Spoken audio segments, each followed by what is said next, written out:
तिकडे कोल्हापूर आणि सांगलीनंतर आता सिंधुदुर्गात देखील शक्तिपीठ महामार्गाला विरोध होतोय। स्थानिक लोकप्रतिनिधींनी हा महामार्ग जिल्ह्याच्या विकासासाठी नसल्याचा दावा करत महामार्गाला विरोध दर्शवला, तर मंत्री नितेश राणे यांनी मात्र कोकणासाठी हा विकास मार्ग असल्याचं म्हटलंय। शक्तिपीठ महामार्गावरून सिंधुदुर्गात नेमकं कसं राजकारण रंगलंय पाहूयात।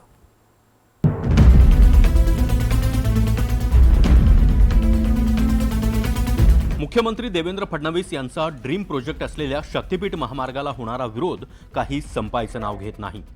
शक्तिपीठ महामार्गाच्या सुधारित आराखड्याला नुकतीच मान्यता मिळाली आहे। कोल्हापूर आणि सांगलीतून या महामार्गाला मोठा विरोध झाल्यानंतर त्यात मोठा बदल करण्यात आला। या बदलानंतरही महामार्गाला होणारा विरोध मात्र कायम आहे। कोकणातील सिंधुदुर्गात स्थानिक लोकप्रतिनिधी आणि पर्यावरण प्रेमींनी महामार्गाला विरोध दर्शवलाय। नव्या आराखड्यानुसार आता 13 गावांऐवजी काही गावं वगळून महामार्गात बदल करण्यात आलाय। सिंधुदुर्ग जिल्ह्यातल्या दोडामार्ग आणि सावंतवाडी तालुक्यातून हा महामार्ग जाणार आहे। मात्र या नव्या आराखड्याला विरोध दर्शवणारं पत्र आमदार दीपक केसरकर यांनी मुख्यमंत्री देवेंद्र फडणवीस आणि उपमुख्यमंत्री एकनाथ शिंदे यांना लिहिलं आहे। शक्तिपीठाच्या संदर्भात मी माझं पत्र हे आदरणीय मुख्यमंत्री उपमुख्यमंत्री महोदयांना दिलेलं आहे। शक्तिपीठाचा सध्या जो मार्ग ठरवला आहे हा कोकणावर अन्याय करणारा असा हा मार्ग आहे। कारण महाराष्ट्राच्या उर्वरित भागामधून म्हणजे थेट नागपूरपर्यंत येणारा प्रवासी हा थेट गोव्याला जाणार असेल तर तो कोकणावर फार मोठा अन्याय आहे। कोकणामध्ये अतिशय सुंदर असे समुद्रकिनारे आहेत, कोकणामध्ये उत्कृष्ट अशी बंदरं आहेत।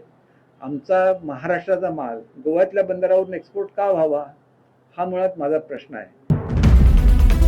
शक्तिपीठ महामार्गाचा सिंधुदुर्ग जिल्ह्याला कोणताही फायदा नाही, उलट नुकसानच असल्याचा दावा माजी आमदार वैभव नाईक यांनी केला आहे। पण राधानगरीपर्यंत जो महामार्ग आलाय हा मोठा फरक आहे। चंदगड वगैरे काही गावं वगळलेली आहेत। परंतु तुम्ही सांगितल्याप्रमाणे जर शक्तिपीठ मार्ग आपण व्यावहारिकदृष्ट्या विचार केला तर एकदा गोव्यातनं बसलेला पर्यटक डायरेक्ट साताऱ्यामध्ये जाईल आणि त्यामुळे आपल्याकडचे हे 3-4 भाग हे होतील। म्हणून शक्तिपीठ महामार्गाचा शिवसेना आमचा विरोध आहे, परंतु व्यापारी महासंघाने सिंधुदुर्ग जिल्ह्यातल्या पर्यटन व्यावसायिकांनी ह्याचा विचार करावा आणि त्यांनी जर विचार केला त्यांना जर विरोध असेल तर आमचा शिवसेना या संदर्भात रस्त्यावर उतरेल। दरम्यान विदर्भ आणि कोकणाला जोडणारा महामार्ग अशी प्रसिद्धी सरकार करत आहे, पण आधीच नागपूर रत्नागिरी महामार्ग अंतिम टप्प्यात असताना नव्या महामार्गाची गरजच काय असा सवाल पर्यावरण प्रेमींनी विचारलाय।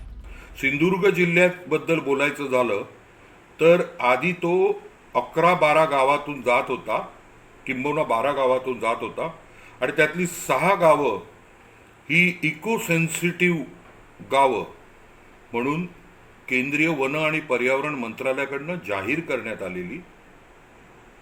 इथेही प्रत्येक गावात विरोध होत होता, कारण हा मार्ग विकासाचा महामार्ग नाहीये। हा सत्ताधाऱ्यांना कुठल्या तरी वेगळ्या त्यांचे जे हेतू आहेत त्यासाठी हा आखलेला महामार्ग आहे।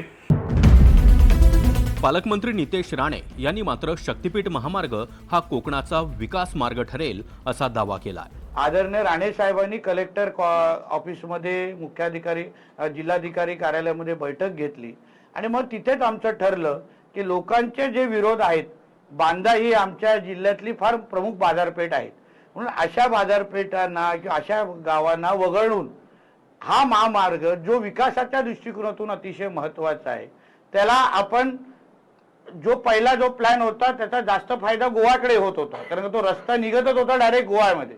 आपण सुचवलं की बाबा महामार्ग करतच असाल तर तुम्ही जिल्ह्याला त्याचा फायदा कसा होईल या दृष्टिकोनातून आपण पहा।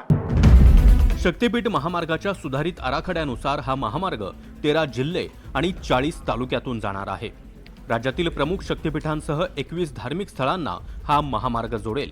त्यामुळे नागपूर ते गोवा प्रवासाचा कालावधी 18 तासांवरून 8 तासांपर्यंत कमी होण्याची शक्यता आहे। पण कोल्हापूर आणि सांगलीनंतर आता सिंधुदुर्गातूनही महामार्गाला विरोध होताना दिसतोय। या सिंधुदुर्ग जिल्ह्याचे पालकमंत्री नितेश राणे यांनी देखील असं सांगितलेलं आहे की नागपूरवरून जाणारा जो शक्तिपीठ महामार्ग आहे तो सिंधुदुर्गातून नेताना इथल्या जनतेशी चर्चा करूनच, अगदी त्यांच्याशी बोलूनच हा निर्णय घेतला जाईल। त्यामुळे इथल्या जनतेने कोणत्याही प्रकारच्या अफवांवर विश्वास ठेवू नये असं स्पष्ट मत पालकमंत्री नितेश राणे यांनी केलेलं आहे।